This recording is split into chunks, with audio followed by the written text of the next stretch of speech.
Hey, Edith. Yes, what? What do you get when you cross a 4-leaf clover with poison ivy? I don't know. I'm afraid to say. What? A rash of good luck. Okay, I like it. Oh, I like that one. okay, good. I like Okay, it. good.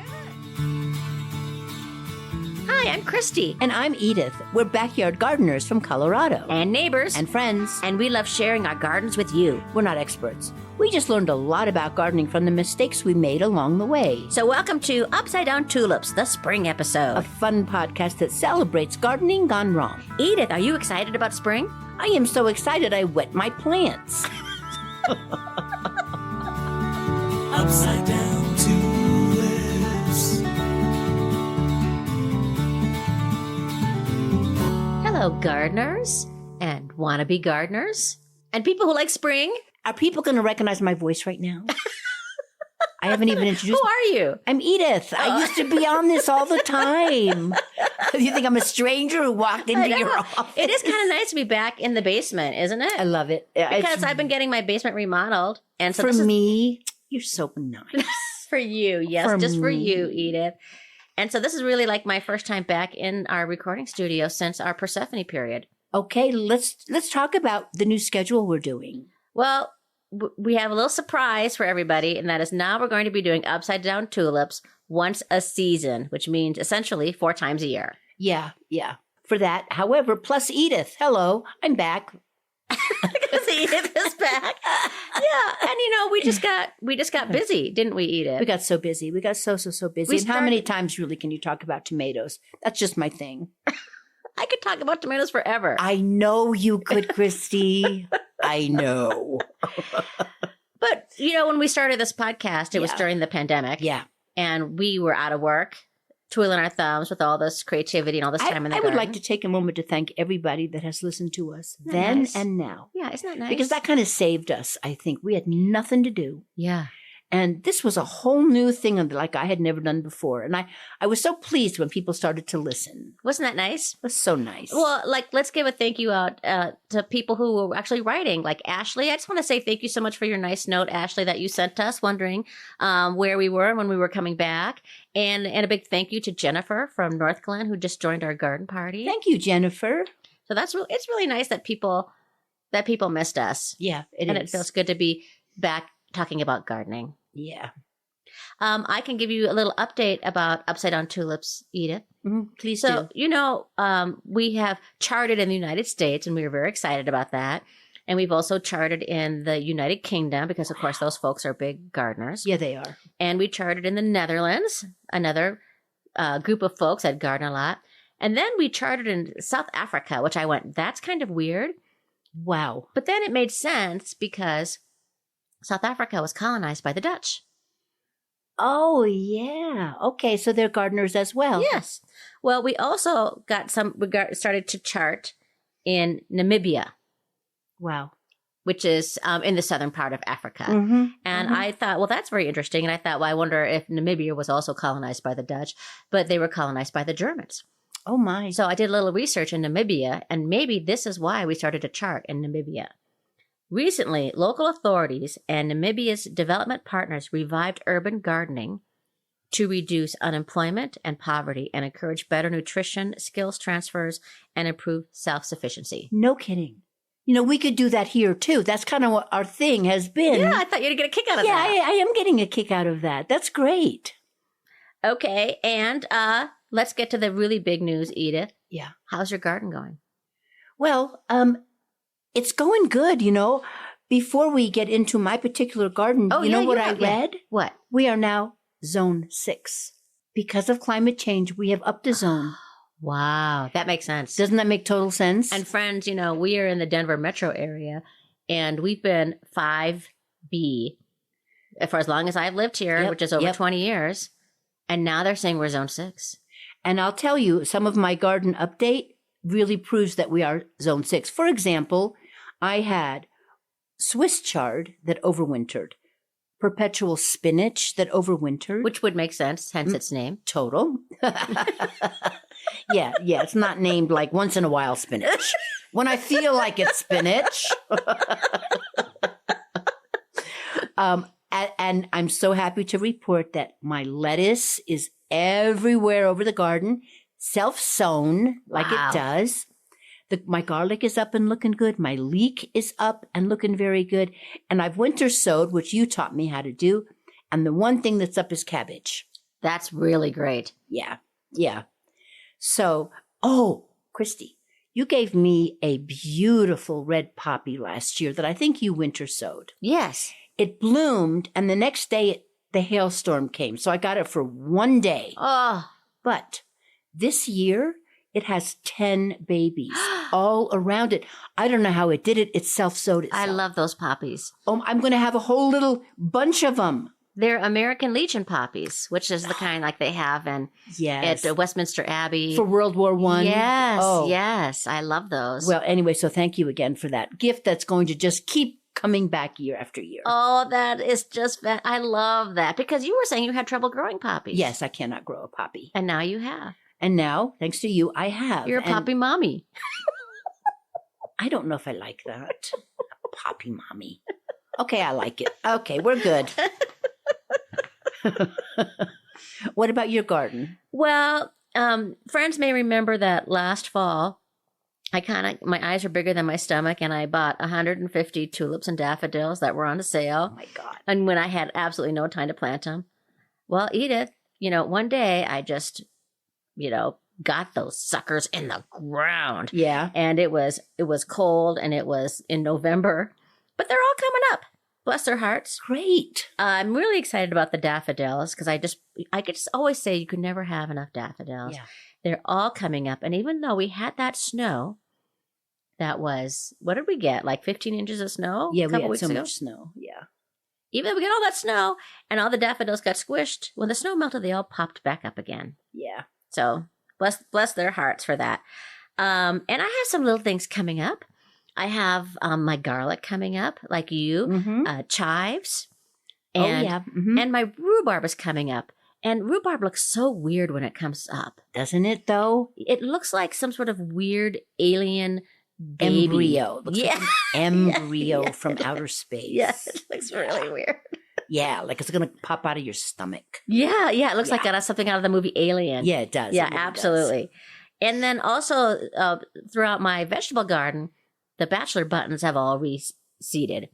And what I do with that, folks, is when I see the little bachelor buttons, is I dig a hole where I want them to be, which is on the edges, and then I dig up that little bachelor button and pop it back in. And they're hardy little suckers, and so I just move them where I want them to be. So's echinacea. My echinacea reseeds Oh. itself everywhere. I just do the exact same thing and put it right where I want it.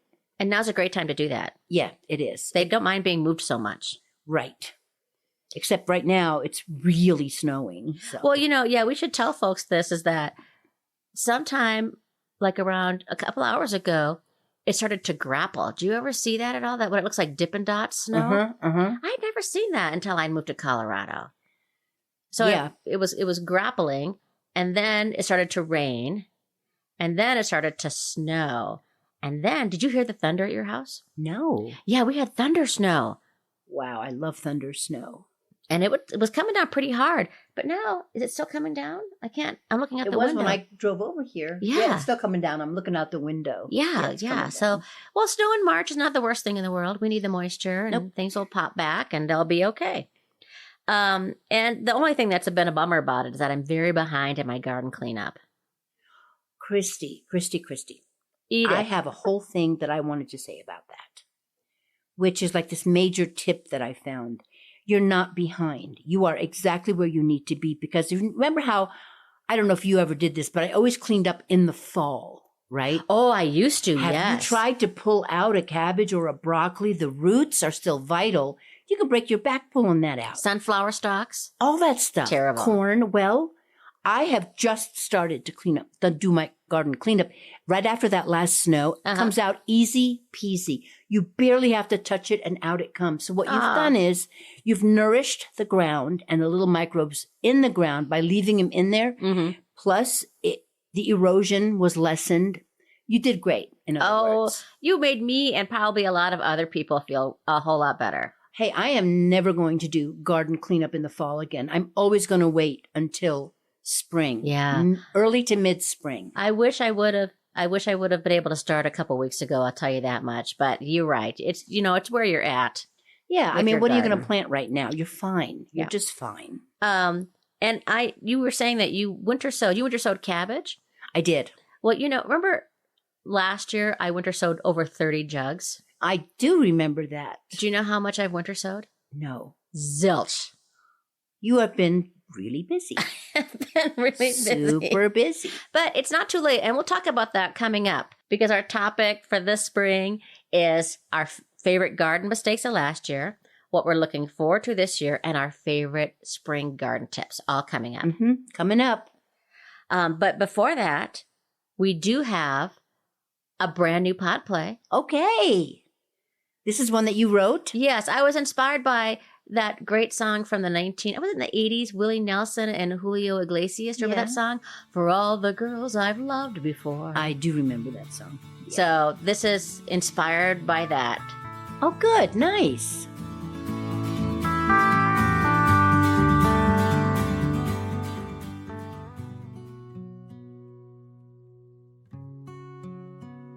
To all the plants I've killed this spring, with my neglect they lost their bling. I'm sorry, little buds, you didn't last for long. To all the plants I've killed this spring. To all the plants I once adored, now lying lifeless, so ignored. I tried to water you, but nowhere near enough to all the plants I've killed. It's rough. The winds of change are always blowing, and even though I toil and pray, I even cover when it's snowing, but I killed you anyway. Plum tree, adorned with fruits so fine, your branches strong, my garden's shrine. Then fungus took its toll. There's no way to console where once you thrived, it's just a hole. Rosemary, fragrant shrub so fine, your scent divine, a cherished sign. You flavored meals with grace, now gone without a trace, to all the herbs that I've erased. The winds of change are always blowing, and every time I plant and sow, I just can't seem to keep you growing, and in the compost pile you go. To all the plants we've killed this spring, Who traveled in and out our yard, we're glad you came along. we dedicate this song To all the plants we've killed this spring. Friends, don't forget, if there are words or terms you don't understand, you can always go to the informative and sometimes humorful Upside Down Dictionary at upsidedowntulips.com, or you can click on the link in our show notes. Nice work making up a new word, humorful. I love that. That's great. Hey, speaking of humor and or things that are serious, Christy, I've done a little bit of research. You know how much I love research. Yes. Right? Okay. So I put together a list that I found online of the safest and most dangerous things, vegetables and fruits to buy, not organic. Oh, at the grocery store. At the grocery store. Because, not everybody has a garden. Not everybody can afford these awful prices. So the safest, let's start with these safest things to buy that are not organic. Okay. Ready? Avocado, sweet corn, pineapple. I like the noises. You can go, yum. You can do stuff like that. That's interesting. Okay. Avocado, sweet corn, pineapple, onion, noise. Yes. Oh, ooh. Papaya, sweet peas, asparagus, Oh. honeydew, kiwi, cabbage, watermelon, mushrooms, mango, sweet potato, and carrots they will have the least amount of pesticides. Gotcha. That's what we're interested in, eating the least amount. Yes. So any of these that you just listed, Any of those and that if I they're just not listed noted as organic in the grocery store, are still pretty darn safe. and they'll be cheaper. And they'll be like 50% cheaper usually. Yeah. What about the least safe? Yeah, I'm interested in And that. this is kind of a sad little list, but strawberries. Oh, yeah. It's make the list every year. Spinach, kale, grapes, peaches, pears, nectarines, peppers, apples, cherries, blueberries, and green beans. Not green beans. Green beans. Do you notice something here? Almost all of these, well, not all, some of them are close to the ground. The Yeah, I was closer to wondering the if there was a ground, connection. the easier it is for pests to get up there. And the other thing is, like with peaches, pears, nectarines, apples, it's not so much the pesticide, it's the fungicide. Because they travel across the country sometimes and they don't want them to rot. So they spray them with preservatives so that they don't go bad. Wow. Yeah. Tomatoes wasn't on, was tomatoes on either of those Tomatoes lists? were not on the list Okay. of this top 30 stuff Interesting. that I have. No. Wow. No. I think that's very fascinating. Thank you for sharing that, Edith. You're so welcome. So as we look back on last year, Edith. Yeah. What were some of your favorite garden mistakes? Planting broccolini. Remember? Because Yeah. after that hailstorm, we bought anything that the nurseries had anymore. I panic bought. I panic bought, and you helped me panic buy. And the broccolini was a huge disappointment. Okay, I'm going to ask a very stupid question. Yeah. Can you explain to me the difference between broccoli and broccolini? I know they're different. They're totally different plants, right? Yeah, well. It's not even just like baby broccoli. It's a totally different. It's like version. broccoli pieces. It's Oh. little tiny pieces of broccoli Okay. rather than one nice big head of broccoli. Gotcha. So to me, I didn't like it. I mean, it was fine, but not worth it. Not worth the space that it took up in your garden. Not worth the space. Exactly. Broccolini. Yeah. And I don't know why. I don't know what I did wrong, but I only got 2 spaghetti squash. I usually get 12 to 15. Yeah. And I only got 1 curry squash. Oh, that's your favorite. It is my favorite. I only had 1. And it must have been the hail. It must have got such a late start that it ran out of Yeah. time. You remember, folks, we got hail and the last day of June, June 30th. It was a bad. Everything was gone. Yeah. And the plus part about it is a lot of things came back, but we still have a harvest, but Yeah, it yeah. wasn't as big. But Yeah. that wasn't our fault. No, The not hail. our fault. That's no. that wasn't our mistake. No. That was just Mother Nature reminding us who's in charge. Yeah, and it'd be Right. like I'd walk out to my garden, it would scream at me, I forgive you. You tried. We did try. Well, one of my favorite garden mistakes last year, Edith, was that I forgot to cover some things when it got super, super cold out. Oh. And one of them was my forsythia. Oh, no. My forsythia, forsooth forsythia, it is dead. I went out there Oh. today, and I thought for a while last year it was going to come back. Uh-huh. But then now I realize that the green stuff that was surrounding it was just a weed. Oh, So I'm I might have nurtured a sorry. weed. Oh. And then I have another plant I forgot to cover also, Edith. Yeah. And I regret to inform you, Rosemary. my rosemary died. So did mine. Oh, not again. So did mine. Dead Your as a second doornail. one. Mhm. Okay. Mhm. Alrighty. So we both killed our rosemary. And it's Again. totally my fault because I would always, when it would get below 20 degrees, I would make sure it was covered. Uh-huh. But this last time, I just didn't do it. So I guess that means we go to the nursery and buy a new rosemary. Yep. I might just do that every year as a matter of course. You know what? The one I bought was You $4. know. Yeah. So I guess that's not the end of it. Yeah. Do you have any other mistakes? No. No, Oh, I I have don't more. think so. You do yours, and then I'll tell you what I loved about last year. The Okay. new stuff I did. Well, I don't know if this is not my mistake is not having faith in a plant. So I was having some remodeling work done in my house. They were replacing windows, and the carpenter who was replacing the windows in my basement totally chopped down to the ground my heirloom peace rose. Oh my gosh, that was such a beautiful plant. To the ground. And I also didn't cover it when it was below 0.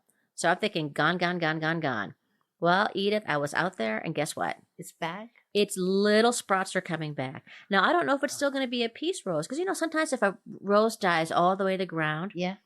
it'll go back to the stalk that it was hybridized on. Oh, I did not know that. So, but this is a very old peace rose. Hmm. So I'm hoping that it'll still come back as a peace rose, or it's potentially could come back as an entirely different rose. But I guess the mistake I made was not having faith in it, because I just assumed it was gone. I was Yeah. this close to digging it up, actually, when I Oh, saw that Yeah. happen. Oh, I'm I so didn't have glad you faith in it. didn't. Then I also planted way too many cucumbers last year. Oh my gosh, so did I. This was after the hailstorm, and everything got smushed. Mhm. And so I panic bought plants. And remember, you gave me a bunch of cucumber seeds? Mhm. I planted every single one of them. And the mistake wasn't that I had all these cucumbers. The mistake was is that I had too many and I couldn't train them up my little trellis. So they just took over the whole garden. Oh. And then you know how cucumber vines are they're so sensitive that I couldn't like get my way back into this whole big mass of cucumbers. And so I had these cucumbers there that would just they were overripe. Oh. You know, like you gave me all those lemon cucumbers, Edith. Yeah. And they're supposed to be like the size of a golf ball. Uh-huh. I would go back there and I would find baseball size, all yellow cucumbers, just terrible. Christy, I am never planting lemon cucumbers again. And I'll tell you why. Because they have those bristly skin. Oh, they hurt like heck. I hated that. So, and it's like trying to peel a golf ball. It's so hard. And then what was left? Just a little nub and seeds inside the nub. So a lot of seeds. I thought they were a very seedy cucumber. Yeah, I did too. So I'm not going to plant them anymore. So that was a huge mistake. Yeah, and then I also wasn't really good at like keeping down the mildew on it. I should have been out there more, spraying. Yeah. And I actually had a whole gallon of it. And friends, if you want to know my recipe for powdery mildew, it's a gallon of water, a tablespoon of baking soda, and a half a teaspoon of liquid non-detergent dishwashing soap, or like Castile. Mm-hmm. Mm-hmm. I even had it up there, and if I just would have gotten out there more often, I could have maybe tempered down. So then the powdery mildew just kind of took over, and then it jumped to the pumpkins and blah blah blah. Mm-hmm. It was a big mistake. Well, Enough of the mistakes, shall we? Let's move on. Okay. Let's talk about things we want to look forward to. I want to say the things that I loved last year, new things I planted, watermelon radish. Ooh. This is a very large radish that is white on the outside and red on the inside. Oh, that's so unique. It's so beautiful. I think it's a Japanese. What did radish. it taste like? Tastes like a radish, but not quite as sharp. Okay, gotcha. So good. And did I tell you about my bean ladder? No. Where I have an old ladder and I kind of I remember that now, yes. It was a spectacular success. My bean ladder. Corn. I grew corn last year. It was so good. You don't need to grow a whole lot to have it cross-fertilize. Oh, nice. Not at all. I had like 10 plants. Oh, wow. That's enough. Did you have any trouble with the squirrels, Edith? Not so horrible because I'd be out there a lot, and they couldn't. They would take the ones on the bottom. Oh, okay. But it wasn't as horrible as it was. Yeah, I don't mind sharing a little bit, but for crying out loud, don't take the whole thing. Exactly. Yeah. So that was my last year. What are you looking forward to this year? I'm planting ground cherries. Ground cherries. Ground cherry, which is it's like a family, it's like an heirloom thing. You can make jam out of it. Sprawling, tangy, and sweet fruits. We grew that a couple years ago. Yes, I grew one, and then I ignored it. But this mine year died. I'm really going to try. Oh, good. What's so beautiful about them is they come in a papery husk, like a tomatillo. Uh-huh. So interesting. I'm going to grow kohlrabi this year, which I've never grown before. Oh, that's kind of fun. I hope it's fun. Yeah, it's fun. I have a whole new bed to plant. So that whole bed in the front that I did with the layering and the cardboard and all that. And so I planted some annuals there, but now I think I'm going to look at planting some maybe some xeriscapic perennials out there in the front. That's so pretty. Yeah. All things to design and think about. So I'm excited about that. Oh, that's fun. And I'm excited, Edith, because for the first time I have successfully saved sunflower seeds. Oh. And I have so many sunflower seeds.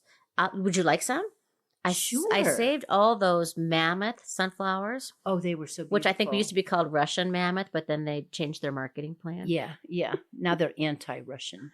That's right. Sunflowers. So I have like a bucket full of seeds. Oh my gosh, I'm happy love to share some with you. Seeds. I'm very excited to see, and because they're an heirloom seeds won't always come out true. Mm-hmm. So we'll see how they do. But I'm really excited to I'm just going to fill up that whole back fence full of sunflowers. And then I bought a new packet of seeds too. I got some gourd loofah seeds.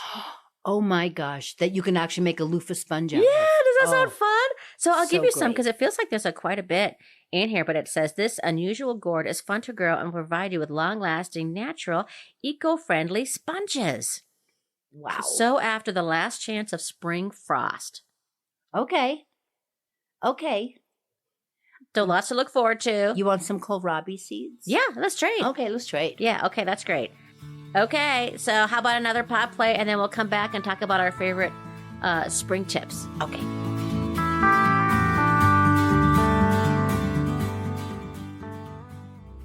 This is GCM, Gardener's Classic Movies. We now return to The Wrath of Grapes.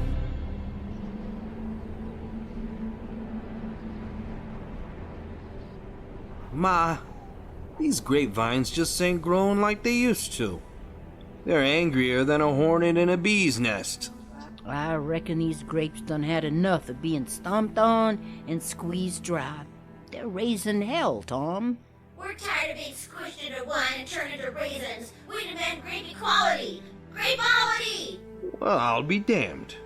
These grapes done gone and bunched themselves, and they are raising hell. We gotta stand with 'em, Tom.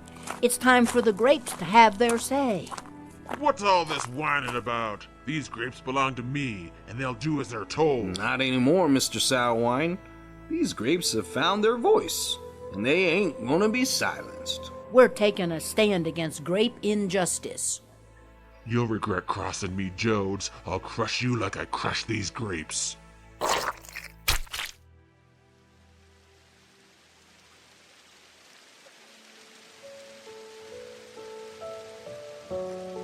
Let it rain, let it pour. We'll go stronger than before. Ma, look! The grapes are growing again. It's a miracle, Tom. Nature's on our side.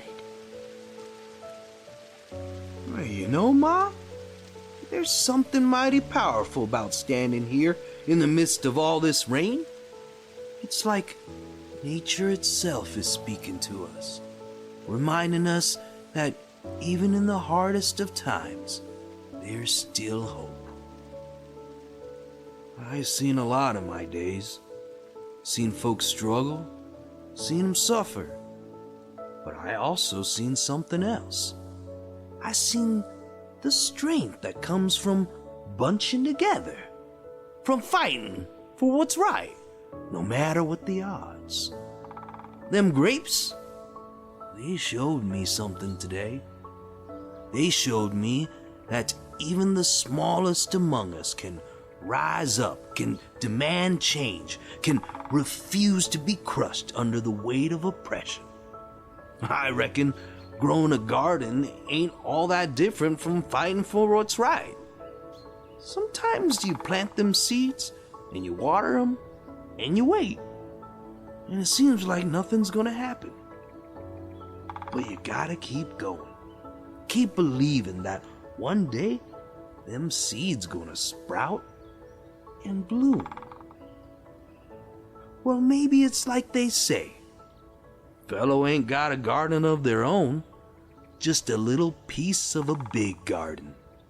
The one big garden that belongs to everybody. Then what, son? Then it don't matter. Then I'll be all around in the soil. I'll be everywhere. Wherever you look. Wherever there's a weed so tender shoots can thrive, I'll be there. Wherever there's a thirsty seedling yearning for a drop, I'll be there. Wherever there's a pesky squirrel stealing a nibble, I'll be there. If Mother Nature knows why, I'll be there in the way the stems sway in the breeze. I'll be there in the way the tomatoes blush as they ripen. I'll be there in the way the butterflies flutter around blossoms. I'll be there in the way the sunflowers turn towards the light. And when our seeds sprout and our harvests swell, why, I'll be there too. So, don't you dare give up on that garden of ours. Keep tending to it. Keep loving it. keep believing in it.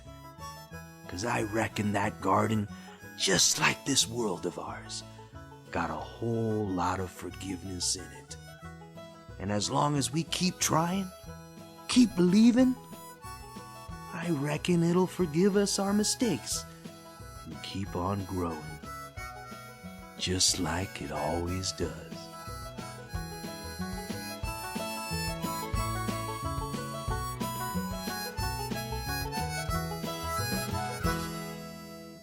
So here are some of our favorite tips for spring gardening. I'm going to start off with one, Edith. Go ahead. This is when it's a good time to get out into the garden.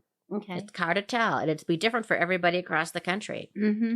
So wait until the soil is no longer wet enough to form a ball in your hands. Yeah, because then you'll compact the soil, make it hard for the plants to grow.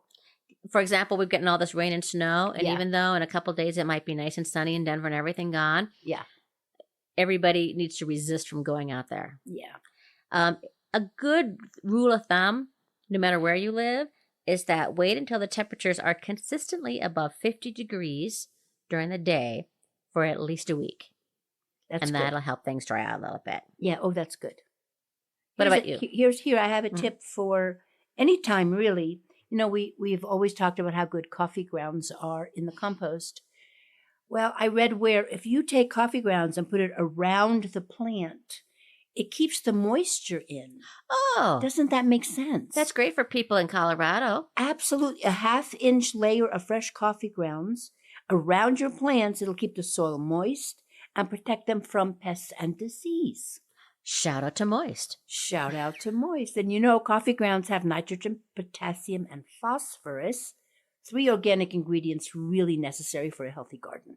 We throw our coffee grounds with the filter in the compost bin. I do that too. Yeah, and the tea bags also. Me They too. go right in the compost. But pile. I'm going to put it directly into the garden. Nice. Yeah, skip this middleman stuff, Edith. Yeah. And you know, worms love coffee grounds. Does Starbucks still give away coffee grounds? Do you remember when they used to do that? I Coffee know. shops? They should. Why wouldn't they? Yeah. They used to be like, I used to see that. Like coffee shops would have like a thing like take coffee. It would just be like sitting outside. Oh, that's right. Or do you I've have to not ask? seen that. Maybe you have to ask. Yeah. Yeah. Because what a waste that would be Yeah. going away. Absolutely. If you have ornamental grasses and if you left yours up for winter interest, you can cut them back. That's humorful. I know. I tell you, the winter interest of my ornamental grasses is pretty sad because it just got smushed by all the snow. So they all just look like Yeah. really sad, hairy, Christy, floppy things. my winter interest is my couch. Nice. That's nice. Well, as you don't have to wait for a certain time to cut them back. You could cut them. You don't have to wait for new growth to start to happen like you would for anything else. And you can cut your ornamental grasses down to the few inches above the ground. And don't forget, a great way to do that is you could tie them up with a bungee cord and cut them with I use my Japanese hori knife to cut mine. So Mm-hmm. Okay. Okay. Do you want me to have a tip? Mhm. My turn for a tip. Mhm. Okay. It's about adding baking soda to the compost pile. I'm going to do it this year. I've never done this. It contributes to healthier soil because the balance of the pH levels. Yeah. Yeah. And it's a natural deodorizer. So to use this, mix a half cup of baking soda in 1 gallon of water. Sprinkle the solution over the top of your compost. Oh. And you can also add a tablespoon directly onto the pile frequently throughout the year. Wow. And- So it helps with the acidity level, the pH level. It helps with the pH level. And if your neighbors think your compost pile is stinky, Oh, that would No. be, yes. you can make it smell a little bit fresher. Boy, can I tell you a weird thing? What? I think my compost pile smells wonderful. I think mine does too. Even Yeah, when I it's love- stinky, I don't Yeah, care. I love that smell. Yeah, me too. Have I turned my compost pile yet this year? Probably not. I haven't turned it in a year. So, I believe you. yeah. Okay. Well, here's a great tip about when to plant because when to plant can be confusing at times. And the best tip I can give folks is to know when your frost date is. In order to know when it is, it's best to start planting in spring. You should know when your average frost-free date is. And that is, as you might guess, the date that is fairly likely you will no longer get any frost. Many plants aren't able to tolerate frost, and by knowing this date, it's very important. Mm-hmm. And to your point earlier, Edith, where you said that the Denver metro area is now zone 6, Mm-hmm. that would imply that our last frost date has moved also. Yeah. Yeah. People have often said when I first moved here, don't plant anything until Mother's Day. And that is no longer true. No. I gamble a little bit, but on average, we're on May 4th now. Yeah. Yeah. And sometimes the hail will come, but then, you just replant. And, it's not like it's not like they're so big that they're destroyed and you're set back for weeks and weeks. it's still a good time. It's still a good time. Yeah. And the nurseries are still nicely stocked then anyways. Yeah. Good point. Mhm. Yeah. I had a really good tip. Oh, okay. Now I remember. Okay. Talking about frost dates. If you start your seeds inside, in little seed cups, what are they called? Little seedling trays. Mhm. Read the back of the seed packet, and it will tell you plant 4 weeks before the last frost or 6 weeks. Again, another reason to find out your frost date. I'll put a link in the show notes for people how you can find your own frost date. Okay, good. Okay, good.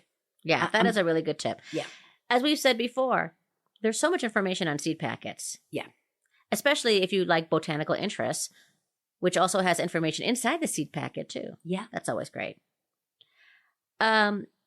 I think, and just on lines of that, here's another interesting tip, is that people don't think they can plant now in March. I have planted my peas, but I have a feeling they rotted because of the huge snow we had. There's always that, There's always that. But you can also plant, what else? Radishes. I mean, my parsley's up. Things are up. Yeah. We would often plant on St. Patrick's Day, Yeah. but we often, had 15 inches of snow. yeah. Right. So I guess the exception to this is don't plant in the snow. Yeah. Yeah. Don't plant in the snow. But you can directly sow outside kohlrabi, kale, Mm-hmm. collards, Chinese kale, peas, onion, radishes, spinach, lettuce, and turnips. And 2 weeks after that, you can plant beets, carrots, potatoes, Swiss chard, and parsnips. Mm-hmm. So next weekend, if we get this nice weather, I'm going to start planting all my greens. Yeah. What is it today? Oh, wow. It's Easter on Sunday. Oh, yeah. Oh, yeah. That's That's let's go out and plant. I was going to say something We're really gonna have good weather. unholy. I won't say anything. Time for a record scratch. Oh, good one. Good one. One thing you said don't sow in the snow. However, you told me once, if you have flower seeds, if you throw them on top of the snow. Poppies, that's right. And then it melts and the seeds go straight into the ground. Yes. And, I did not, since I didn't do any winter sowing at all, Mm-hmm. I might actually try to throw some poppy seeds out on the snow that we just have right now. Mm-hmm. But this is also good for people to know is that you can still winter sow even in March. In fact, it's a great tip is that you can winter sow in spring. And a reminder that if you don't know what winter sowing is, you can always check out episode 25, take out your jugs and learn how to winter sow, Mm-hmm. which is an outdoor seed starting method. But you can start sowing tender annuals, including flowers and vegetables that do not require stratification. And stratification is the method of a little seed out there on top of the soil, but the freezing and the thawing of the earth will rub off the hard exterior of the seed and cause it to germinate. Like nature's way of preparing the seed Yeah. for us. Yeah. Another tip, it's also a great time to divide. Spring, isn't it? I don't know. Divide what? Plants. You mean like iris, stuff like that? Yeah. Okay. Yeah. Divide any kind of plant. Yeah, divide and transplant your plants. Yeah. I've never been very good at that. Maybe you should take this tip then, Edith. Maybe I'm too busy turning my compost. Yeah. Oh, Have you thought of that? Oh, wow. Wow. Wow. She She missed me, folks. She really missed me. I deserve that. You're right. You are very right. Okay. Can I also give another tip, Edith? Don't touch your roses right now. I'm so glad you said that because I wondered about that yesterday. I thought I should cut. Nope. Got to wait till Christy tells me it's time. No. In fact, my rose that was cut down to the ground, I'm still a little nervous about it right now because it's getting all those tender new shoots. Uh-huh. And if it's broken its dormancy too early, which our plants might have done, you're just in danger of the tender growth being damaged during spring frosts or freezes. Okay. So I wait until end of April. Okay, end of April. You got it. Yeah, to I trim will my roses. remember that. Is that enough tips? We got enough tips? Yeah, your roses are so beautiful. Absolutely. I will take your word on every rose tip you have. I'm going to get to enjoy my roses this year too, which will be nice. Because last year in June, I was out of town for most of it. Yeah. And so I came back and most of the roses were done. And I'm thinking, I'll be home in June. So I'm going to really enjoy all the roses. Good, yes, good. Yes. Oh my goodness. What's wrong? For the first time in a long time. Uh-huh. Do you know what time it is? I think it's mailbag time. Ring, ring. Oh, he rang twice. Open the bag. Open the bag. Open the very heavy bag. Look, I have one from Catherine. Our dear friend Catherine. Our dear friend Catherine. Okay. Oh, look at her. Look how nice she is. Dear Upside Down Tulips, she's talking about last season's mistakes. Once again, I underestimated how often I needed to water the garlic and the strawberries. I got some garlic, but the bulbs weren't very big, so this year I'm resolved to water them more frequently. Hopefully I didn't kill off all my strawberries, but I know I lost some due to not watering enough. So did I. I can totally relate to that. Me too. Now, before this snow, she's talking about that big snow we had. I had tulips coming up 4 inches high, tiny buds on the lilacs, red clover coming up, and tons and tons and tons of tiny little larkspurs have appeared. The snow will give everyone a huge bump towards spring. I know that my rhubarb will sure appreciate it. Oh, sure, the creepy alien fetuses that are erupting from her yard. Now she's talking about trees. You know how much we love trees. I had my honey locust trees canopy thinned out and trimmed before this big storm. Ooh. So smart. You know, I lost a fourth of my peach tree because it took off the biggest branch. Oh, no. It had it leafed out, so I didn't think it would hurt it, but it did. Oh. I hope it makes it. It might not. Okay. Anyway, so she was smart enough to have it thinned and trimmed out. I also had it and the Kentucky coffee tree fertilized well. I don't know what a Kentucky coffee tree is. I have read about these because when I was looking at getting a new tree for my front yard, they're apparently very nice for dry areas. Really? Okay. Now here's what she learned from her arborist. The best time to water trees is early in the morning. Think sunrise or just before. Water at the drip line for 30 to 40 minutes at a time. Think of this watering like a soaking rain. If we water our established trees 40 minutes at a time, we probably don't need to water but once every 3 weeks. Oh. That's what I know this spring that is new and different. Thank you, Catherine. So, Edith, are you going to get up at sunrise? No, never. Nope. If it doesn't rain, they're just going to have to be dry. Yeah. I didn't water my trees at all this winter. You didn't? No, I should have. I did only once, and then all this snow came. So I think we got saved because of that. Yeah, maybe, or that might just be my watering my mistake for next year. So. Oh, I hope not. Yeah, I hope not. Do you have a letter? I do. This one is from our dear friend Karen, a.k.a. The Squirrel, and all our pod plays. Yeah. And also another fabulous co-host we've had. Hello, Christy and Edith, and all Upside Down Tulip listeners. As I sit under a weighted blanket of concrete snow, I relish the opportunity to think about our beautiful garden from last year. So many things went right. Best broccoli in years. Okay, good for her, because my broccoli was all full of aphids. And your broccolini was? Not great. Not great, okay. No. But alas, when we celebrate our successes, we must also face our deficits. Or as Poison once opined, every rose has its thorn, just like every night has its dawn. I'm learning a lot about Karen right now. Okay. Yeah. Here was my thorn this past gardening season. We have a lovely patch of volunteer aspen trees that were really just little babies now, but that we culled into some sort of area in our front yard. I thought it would be lovely to have the whole area look very rustic and to really lean into the volunteer nature of the aspens. So we planted wildflowers and some columbines and other flowers and plants that do well even in higher elevations in Colorado. I had it in my head imagined a kind of mountainside retreat with wildflowers and twinkling aspens. Oh.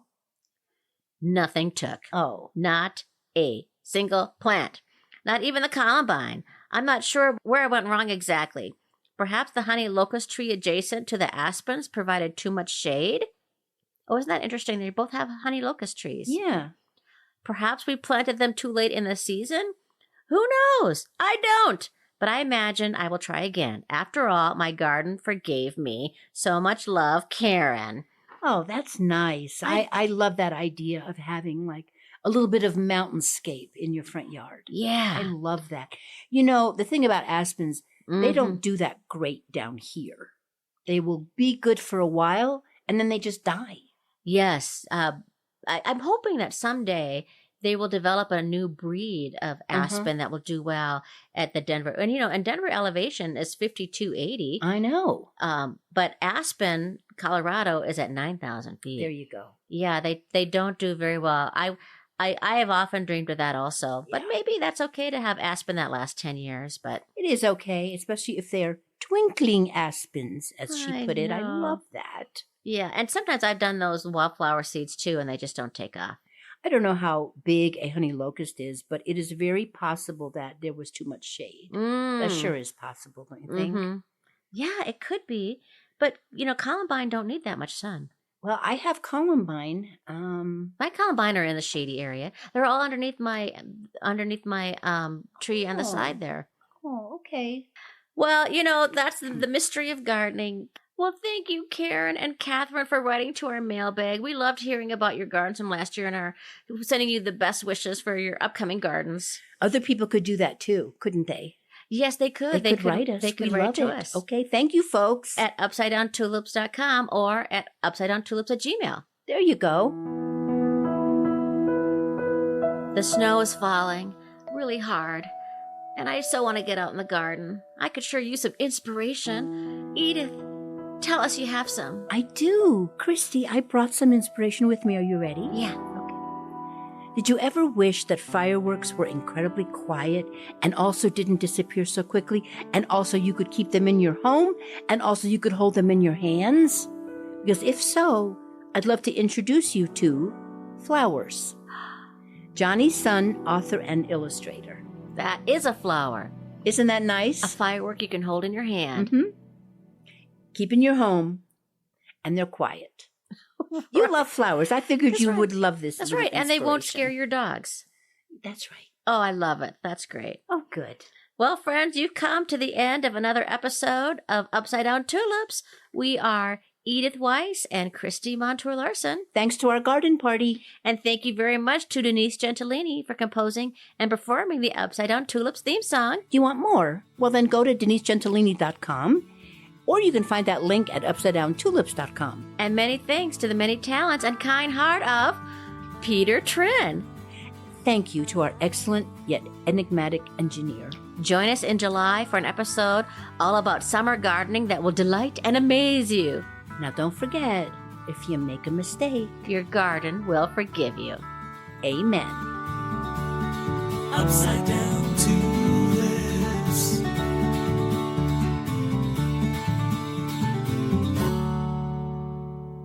Are people going to recognize my voice right now?